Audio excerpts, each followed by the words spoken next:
Well, we're out for the day, and this is on a site north of Stonehenge and south of Avebury,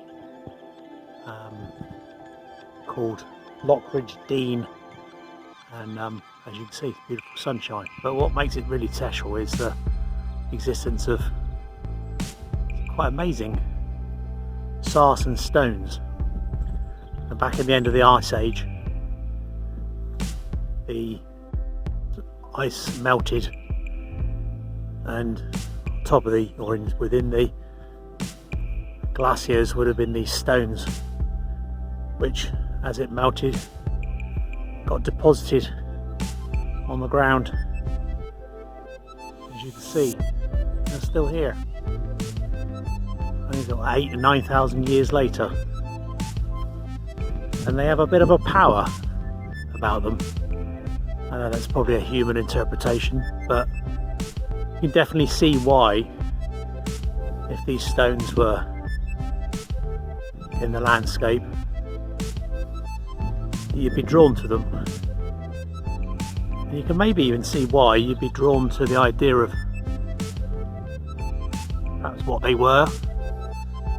You'd make up stories about why they were here, and you can also think there's a definite desire to stand them up.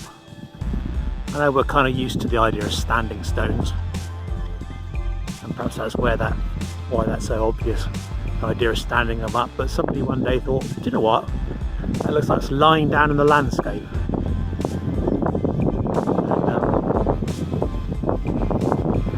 so rather than leaving it lying there, perhaps it needs to be stood up. And then you can imagine why. Okay, here's one of the biggest ones in the field.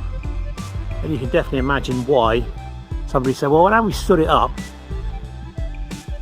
why don't we move it to its friends? You can imagine easily actually stood here as to why standing stones and standing stone circles were created. There's a sort of power about these stones, they just lie in the landscape there.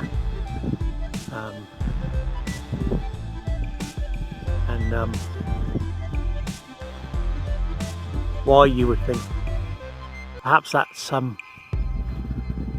needs to be with its friends, and it definitely, rather than lying in the ground, needs to be standing. And this is one of the last sites in this area where the stones are still where they lay as the glacier melted. Most of it have been blown up, used for building rubble,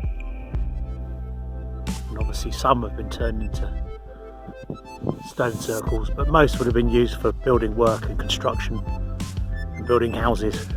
So to find this little corner of the land where they still exist, it's quite special.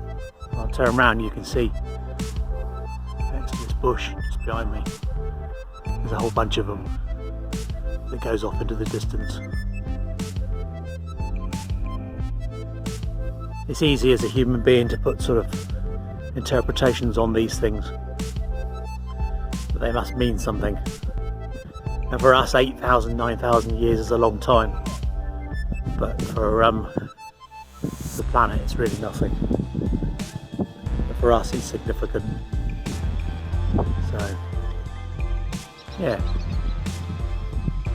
what a place.